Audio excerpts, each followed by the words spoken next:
మనతో పాటు జాజుల సీనన్న ఉన్నారు. అన్న మీరు అంటున్నట్టు వాళ్ళ ఫ్యామిలీ కాకుండా ఇంకోళ్ళని అధ్యక్షులు చేస్తారా అన్న? వాళ్ళు మీరు అడుగుతుర్రు లేఖలు రాస్తుర్రు కానీ వాళ్ళు చేసే అవకాశం ఉంటుందా? చెయ్యాలి. చేయకపోతే అది ప్రజాస్వామ్యం పార్టీ అవుతుంది, అది కుటుంబ పార్టీ అవుతుంది. ప్రకటించుకోమని దమ్ముంటే, కేసీఆర్ గారికి దమ్ముంటే, బీఆర్ఎస్ పార్టీకి దమ్ముంటే, మేము బీఆర్ఎస్ పార్టీ అధ్యక్షునిగా ఎప్పటికి కూడా బీసీని చేయబోము, ఒక ఎస్సీని చేయబోము, ఎస్టీని చేయబోము అని ప్రకటించండి. మరి మీరు కుటుంబ పార్టీ అంటారు కదా, దళితులు ముఖ్యమంత్రి చేస్తాను ఎట్లా అన్నారు? అదేవిధంగా ఒక బీసీ పోయింది కదా, తర్వాత అది మర్చిపోయింది. మర్చిపోయినందుకే కదా ఇప్పుడు ఓడించి ఇంట్లో కూర్చోబెట్టింది. మీరు 2026లో 2028లో మళ్ళీ అధికారం రావాలి, కేసీఆర్ ముఖ్యమంత్రి కావాలంటున్నారు. ఎట్లా ముఖ్యమంత్రి అవుతాడు? 60% లేనటువంటి ఆయన ఎట్లా ముఖ్యమంత్రి అవుతాడు? బీసీని ముఖ్యమంత్రి కావాలి ఎందుకు ఉండదు? తెలంగాణలో ఇప్పుడు బీసీ వాదం గల్లీకి పోయింది, ఇంటింటికి పోయింది. మా బీసీనే ముఖ్యమంత్రి కావాలని చెప్పి తెలంగాణ సమాజం నినదిస్తుంది. ఇలాంటి సమయంలో నువ్వు సభలు పెట్టి సమావేశాలు పెట్టి ఈ సామాజిక న్యాయ ఎజెండాను పక్కదారి పట్టించే కుట్రలో భాగంగానే ఇదంతా తప్ప ఇంకోటి లేదు. కుటుంబం తన డబ్బులు ఉన్నాయి, మీరు చెప్పినట్టు ఇంతకుముందే డబ్బు బిర్యానీ ఏదో ఇచ్చి మళ్ళీ ఓట్లు వేయించుకుంటారు, మళ్ళీ సీఎం సీటు మళ్ళీ ఎక్కించుకుంటే అవకాశం ఉంటుంది. మీరు ఏమంటారు? ఇప్పుడు బీసీ ఎస్సీ ఎస్టీ సమాజం చాలా చైతన్యమైన సమాజం. ఇప్పుడు గత 10 ఏళ్ళు అంటే కేసీఆర్ చెప్పినటువంటి మాటలకు గంగిరెద్దులాగా జనం తల ఊపారు తెలంగాణ సమాజం. కానీ ఇప్పుడు ఎవ్వరు కూడా తల ఊపే పరిస్థితి లేదు. ఇవాళ ప్రతి ఒక్కరు ప్రశ్నించేటువంటి పరిస్థితికి వచ్చింది. మా గురించి ఆలోచించినటువంటి మా యొక్క రాజకీయ ఎజెండాను ఇవాళ మీ పాలసీలు లేనప్పుడు మేము ఎందుకు మీకు బహిరంగ సభకు రావాలి? రేపు బీఆర్ఎస్ పార్టీకి కారు గుర్తుకు ఎందుకు ఓటేయాలి? బీసీ ముఖ్యమంత్రి చేయనటువంటి పార్టీ బీసీలకు అవసరమా? ఓ దళితులు ముఖ్యమంత్రి చేయనటువంటి పార్టీ దళితులకు అవసరమా? ఎందుకు మేము ఎండల ఇవాళ 52 డిగ్రీల ఎండ కొడుతుంది, ఇవాళ నీడకున్నా కూడా వడదెబ్బ వచ్చి చనిపోతున్నారు. ఓన్లీ వేదిక మీద ఉన్న నాయకుల కోసమే ఏసీ టెంట్లు వేసి అమెరికాకి వెళ్ళి తెప్పించి మిగతా జనాన్ని ఎండల కూసబెట్టి ఎవరి ప్రాణాలు తీసుకుంటారు? ఇవాళ ఎడ్ల బండ్ల మీద ట్రాన్స్పోర్ట్ లేనటువంటి రోజులు ఎడ్ల బండ్ల మీద పోయేది. ట్రాన్స్పోర్ట్ మీద ఉన్నాక ఎస్సీ ఎస్టీ బీసీలను ఎడ్ల బండ్ల మీద ఎందుకు పంపిస్తారు? నేను అంటున్నా, నిజంగా ఎడ్ల బండ మీద ఉంటే కవిత పోవాలి, హరీష్ రావు పోవాలి, కేటీఆర్ పోవాలి, సంతోష్ రావు వాళ్ళ ఫ్యామిలీ పోవాలి. ఎడ్ల బండి మీద హైదరాబాద్ నుంచి వరంగల్ దాకా ఎడ్ల బండి మీద పోవాలి. నెత్తిన మోస్తుంది, హెలికాప్టర్లలో ఏసీలో పోతారు, మేమే ఎడ్ల బండ్లలో పోవాలా? ఈ నాయకులను నెత్తిన మోస్తుంది మీ నాయకులే కదా, బీసీ నాయకులు అందులో కూడా చాలా మంది ఉన్నారు. ఇప్పుడు బీసీ నాయకులకు కూడా ఇదంతా తెలుసు, ప్రత్యామ్నాయం లేక అలా ఉంటున్నారు. కానీ ఒక బీసీ నాయకుని టచ్ చేసి చూడండి, ఖచ్చితంగా బీసీలకు రాజకీయ అధికారం రావాలని బీఆర్ఎస్ పార్టీలో ఉన్న బీసీ నాయకులని అంటున్నారు. బీఆర్ఎస్ పార్టీలో ఉన్న నాయకులకు బీసీలకు ఏం గౌరవం ఇచ్చారు? నేను అంటున్నా, మీకు తెలుసు, మన తొలి వెలుగు ద్వారా ఎన్నో ఇంటర్వ్యూలు కూడా మాట్లాడడం జరిగింది. బీఆర్ఎస్ పార్టీలో ఒక బీసీ నాయకత్వం అంతా మధుసూదన్ చారి గారు, బండప్రకాష్ గారు, శ్రీనివాస్ గౌడ్ గారు, వద్దిరాజు రవిచంద్ర గారు వీళ్ళంతా ఒక టీం అయి తమిళనాడు పోయి రిజర్వేషన్ల మీద చర్చ చేసి బీసీల గురించి ఆలోచించారు. కానీ ఆ టీం ఎక్కడ పోయింది? ఇప్పుడు కవిత గారు జైలుకి వెళ్ళి వచ్చిన తర్వాత బీసీల గొంతు నొక్కింది, వాస్తవం కాదా? బీఆర్ఎస్ పార్టీలో బీసీల టీం ఏర్పడితే ఇవాళ కవిత గారు పాల్గొన్న దీక్షలో ఈ బీసీ టీం ఎందుకు పాల్గొంటలేదు? అంటే బీసీలు కవిత గారి పట్ల బీఆర్ఎస్ పట్ల బీసీలకు ఇష్టం ఉన్నదా లేదా దీన్ని బట్టి తెలుస్తుంది కదా. కాబట్టి బీఆర్ఎస్ పార్టీ మీద బీసీలకు, అందులో పార్టీలో ఉన్నటువంటి బీసీలకు అయిష్టంగా మాత్రమే ఉంటున్నారు తప్ప ఇష్టంగా ఆ పార్టీలు ఎవరు కొనసాగుతలేరు. కాబట్టి ఇప్పటికైనా కాకమ్మ కథలు, పిట్ట కథలు, కట్టు కథలు కేసీఆర్ బంద్ చేసి మేము మెజార్టీ ప్రజల ఆకాంక్షలను గౌరవిస్తున్నాం, ఒక బీసీ బిడ్డను ఈ పార్టీకి అధ్యక్షులు చేస్తున్నాం. అసలు నేను అడుగుతున్నా, బీఆర్ఎస్ పార్టీ జాతీయ పార్టీ ప్రాంతీయ పార్టీ? జాతీయ పార్టీ అయితే కేసీఆర్ గారు జాతీయ అధ్యక్షుడా రాష్ట్ర అధ్యక్షుడా? ఒకవేళ జాతీయ అధ్యక్షుడు అయితే 2 రాష్ట్రాల తెలంగాణకు ఆంధ్రప్రదేశ్కు రాష్ట్ర అధ్యక్షులేని? ఇప్పుడు చంద్రబాబు నాయుడు గారు జాతీయ అధ్యక్షులని ప్రకటించుకున్నారు. ప్రాంతీయ పార్టీగా ఉన్నటువంటి తెలుగుదేశాన్ని జాతీయ పార్టీగా అనౌన్స్ చేసుకున్నాడు. జాతీయ పార్టీగా అనౌన్స్ చేసుకుని తెలంగాణకు ఒకరిని, ఆంధ్రప్రదేశ్కి ఒకరిని పెట్టాడు. మరి కేసీఆర్ ఎందుకు పెడతలేడు? బీఆర్ఎస్ పార్టీకి ఒక రాష్ట్ర అధ్యక్షుని పెట్టవచ్చు కదా బీసీకి, ఎందుకు బీసీలకు ఇవ్వడు?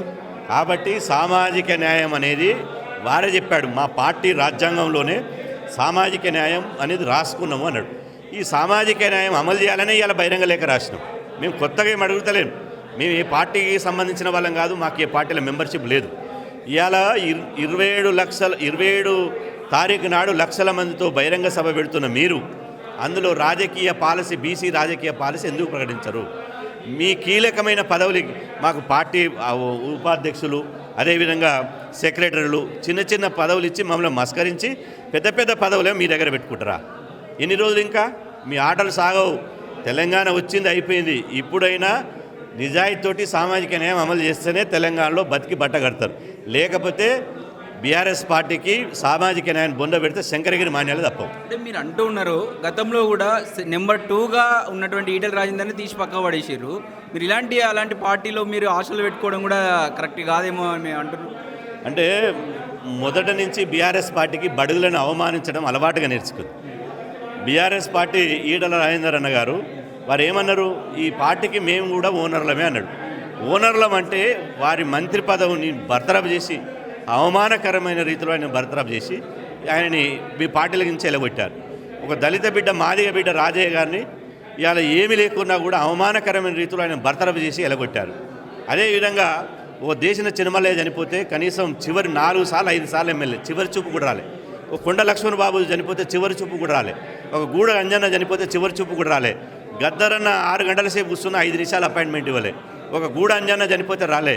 అదేవిధంగా ఇట్లా చెప్పుకుంటూ పోతే బీసీ ఎస్సీ ఎస్టీ నాయకులను బతుకున్నప్పుడు గౌరవించలే, చనిపోయినప్పుడు కూడా గౌరవించలే. కొండ లక్ష్మణ్ బాబుజీ 7 కోట్ల విలువైనటువంటి ఇల్లును కూడా త్యాగం చేసింది కదా మీ పార్టీ ఆఫీస్కు. మరి ఎందుకు రాలే? అదే టైగర్ నరేంద్రను హైదరాబాద్లో నువ్వు నిలబడాలంటే టైగర్ నరేంద్ర సపోర్ట్తో నిలబడ్డావు. టైగర్ నరేంద్ర ఎందుకు బహిష్కరించావు? ఇలా ఎందుకు రెడ్లను బహిష్కరించలే? మీ మంత్రివర్గంలో కేసీఆర్ గారు ఉన్నప్పుడు 6 మంత్రులు రెడ్లుండే. అదేవిధంగా శాసనసభ స్పీకర్, శాసనసభ చైర్మన్ కూడా రెడ్డి సామాజిక వర్గం ఉండే. 60% లేనటువంటి వెలుమలు 4 మంత్రులు ఉండే ముఖ్యమంత్రితో సహా. ఏది సామాజిక న్యాయం? అంటే అగ్రకులాలకు మీ పార్టీ పెట్టింది నిలయంగా మారిపోయింది. కాబట్టి ఇలా సామాజిక న్యాయం పాటించమంటున్నాం. సామాజిక న్యాయం పాటిస్తేనే తెలంగాణలో మీ పార్టీ ఉంటుంది. సామాజిక న్యాయం పాటించకపోతే మీ పార్టీ కనుమరుగయ్యేటువంటి పరిస్థితి ఉంటుందని చెప్పి సందర్భం తెలియజేస్తుంది. 42 రిజర్వేషన్ పైన ఇంత సెంట్రల్ అది పెండింగే ఉంది. సో దానిపైన ఇంతవరకు కేసీఆర్ కూడా మాట్లాడలే కదా, మీరు దీనిపైన ఏమంటారు? ఇప్పుడు 42 రిజర్వేషన్లు అత్యంత కీలకమైన బిల్లు పెట్టేటప్పుడు అసెంబ్లీలో కేసీఆర్ గారు ఎందుకు లేరు, కేటీఆర్ గారు ఎందుకు లేరు? అంటే బీసీలు అంటే అంత చులకన? వేరే బిల్లుల మీద ఉంటారు కదా, ఇలా ఎందుకు లేరు? అదేవిధంగా కులగణనలు ఎందుకు పాల్గొనలే? ఇలా ప్రధానంగా నేను సూటిగా ప్రశ్నిస్తున్నా, కులగణనలో కేసీఆర్ కేటీఆర్ ఎందుకు పాల్గొనలేదు? ఇలా కులగణన పాల్గొనాలని మేము రిక్వెస్ట్ చేసినాం, ఎందుకు పాల్గొనలేదు? కులగణన పాల్గొన్నటువంటి వాళ్లకు అడిగే అర్హత ఉన్నదా? బీసీల ఓట్లు అడిగే అర్హత ఉందా? బీసీ ఎస్సీ ఎస్టీలు ప్రజలారా లక్షలాది మంది రండి అని అడిగే అర్హత ఉందా? కాబట్టి ఇవన్నీ ఆలోచన చేసే బీఆర్ఎస్ అంటే ఇలా మేము సామాజిక న్యాయ వ్యతిరేక పార్టీ అని మేము అనుకుంటున్నాం.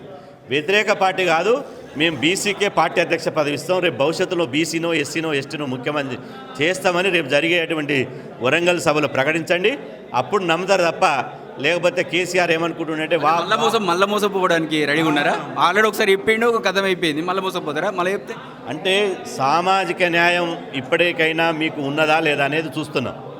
మీరు కనీసం మీ మాటల ద్వారానైనా చేతలు చేస్తారా చేయరా? అది సెకండ్. నమ్ముతున్నట్టే కదా మాటలను మీరు అంటే నమ్ముతున్నాం, అంటే నమ్ముతాం, ఒక రాజకీయ పార్టీగా నమ్ముతాం.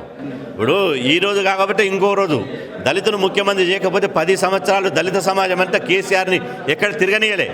ఇప్పుడు కూడా బీసీని ముఖ్యమంత్రి ఎందుకు అంటున్నామంటే ఇవాళ తెలంగాణలో 60% ఉన్న వెలుమలు, 5% ఉన్న రెడ్డి సామాజిక వర్గం. వీళ్ళిద్దరైనా పరిపాలించేది. 60% ఉన్నటువంటి బీసీలు లేరా? కాబట్టి వీరు పోతే వారు, వారు పోతే వీరు. కాబట్టి బీసీనే ముఖ్యమంత్రి కావాలి అని చెప్పి ఒక ఉద్యమం నడుస్తుంది.